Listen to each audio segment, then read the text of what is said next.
Bom dia, povo de Deus! Hoje é 15 de agosto, me chamo João Angolano e trago uma palavra que está em Atos 11, vou ler do verso 19 ao 30, que diz assim: Enquanto isso, os discípulos que haviam sido dispersos na perseguição depois da morte de Estevão chegaram até a Fenícia, Chipre e Antioquia da Síria. Pregaram a palavra, mas somente aos judeus. Contudo, alguns dos discípulos que foram de Chipre e Cirene até Antioquia começaram a anunciar aos gentios as boas novas a respeito do Senhor Jesus. A mão do Senhor estava com eles e muitos desses gentios creram e se converteram ao Senhor. Quando a igreja de Jerusalém soube do que havia acontecido, enviou Barnabé a Antioquia. Ao chegar ali e ver essa demonstração da graça de Deus, alegrou-se muito e incentivou os irmãos a permanecerem fiéis ao Senhor. Barnabé era um homem bom, cheio do Espírito Santo e de fé, e uma grande multidão se converteu ao Senhor. Então Barnabé foi a Tarso procurar Saulo. Quando o encontrou, levou-o para Antioquia. Ali permaneceram com a igreja um ano inteiro, ensinando a muitas pessoas. Foi em Antioquia que os discípulos foram chamados de cristãos pela primeira vez. Durante esse tempo, alguns profetas viajaram de Jerusalém a Antioquia. Um deles, chamado Ágabo, pôs-se em pé numa das reuniões e predisse, pelo Espírito, que uma grande fome viria sobre todo o mundo romano. Isso se cumpriu durante o reinado de Cláudio. Então os discípulos de Antioquia decidiram enviar uma ajuda aos irmãos na Judéia, cada um de acordo com suas possibilidades. Foi o que fizeram, enviando as doações aos presbíteros por meio de Barnabé e Saulo. Amém, irmãos? Vou começar com uma história.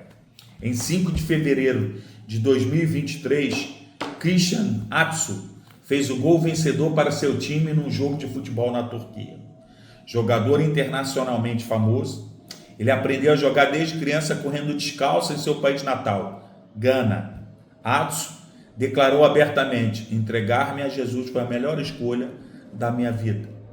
Ele postou versículos bíblicos nas redes sociais, falando e praticando sua fé ao financiar uma escola para órfãos. Um dia, após seu gol vencedor, um terremoto devastador abalou a cidade de Antáquia, a antiga cidade bíblica de Antioquia. O prédio de Christian Atsu desabou e ele foi ao encontro de seu Salvador. Há 2000 anos, Antioquia foi o berço da igreja cristã. Ali, os discípulos foram chamados de cristãos pela primeira vez. O apóstolo Barnabé era conhecido como um homem bom, cheio do Espírito Santo, e foi determinante para trazer pessoas a Cristo. E muitos desses gentios creram e se converteram ao Senhor, diz o versículo 21. Não olhamos a vida desse jovem para idolatrá-lo, mas para ver uma oportunidade em seu exemplo. Sejam quais forem nossas circunstâncias na vida, não sabemos quando Deus nos levará para viver com Ele. Não sabemos o número da nossa senha. Faríamos bem nos questionarmos sobre como seguir os exemplos de Barnabé ou Atsu e demonstrarmos o amor de Cristo aos outros. Esse é e sempre será o nosso maior propósito. O que significa ser alguém bom, cheio do Espírito Santo na vida de outra pessoa? Querido Deus, eu oro para que o Senhor me dê a oportunidade de partilhar minha fé e ser bom para as pessoas que o Senhor colocar ao meu redor. É em nome de Jesus que eu oro, Senhor. Amém, irmãos? Qual é a verdade de hoje? Saber sobre a eternidade é conectar-se com o eterno. Vou repetir. Saber sobre a eternidade é conectar-se com o eterno. Amados, no devocional de hoje eu quero compartilhar com você algo que me chama muita atenção. Jesus realizou grandes e inúmeros milagres, sabemos disso.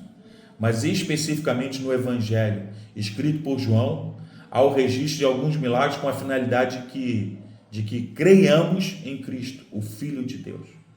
A geração atual é conectada a muitas coisas, sabe sobre investimentos, novas tecnologias, tem acesso a notícias em tempo real, é rápida em emitir opiniões sobre quase tudo, mas quando o assunto é Deus, essa conectividade falha. Isso se deve a uma mentalidade muito imediatista, de querer resultados instantâneos. Só que caminhar com o Senhor demanda tempo. Saber sobre a eternidade é preciso conectar-se com o eterno. Por isso, entenda, ter conexão com Deus demanda caminhar dia a dia com Ele. Os discípulos dormiam, comiam e caminhavam na companhia do Mestre. Viam o que Ele fazia, ouviam-no sobre os planos do Pai. Hoje, porém, a sua relação de intimidade com Jesus é construída pela fé. Então, a sua jornada com Ele não pode ser baseada em uma pesquisa rápida no Google sobre quem é Deus, quem é Jesus. Para termos conexão com o Senhor, precisamos caminhar na companhia dEle, por meio de sua palavra. A intimidade será construída à medida que investimos tempo neste lugar de encontro e conhecimento sobre quem Ele é. Não há problema em ser excelente em diversas áreas. Contudo, ser um cristão conectado com o Pai faz com que você seja mais que excelente. Essa conexão levará a realizar obras ainda maiores, como Jesus menciona em João 14:12. Caminhar com o Senhor demanda tempo. Saber sobre a eternidade é conectar-se com o Eterno. Amém, irmãos? Aquele velho pedido, você já está inscrito no meu canal? Não, irmão, isso é pecado. Se inscreve lá, todo dia, pela manhã, no YouTube, às 5h30, já tem um devocional liberado para você. E compartilha com quem você ama esse devocional. Vai fazer diferença na vida de alguém, com certeza. Graça e paz.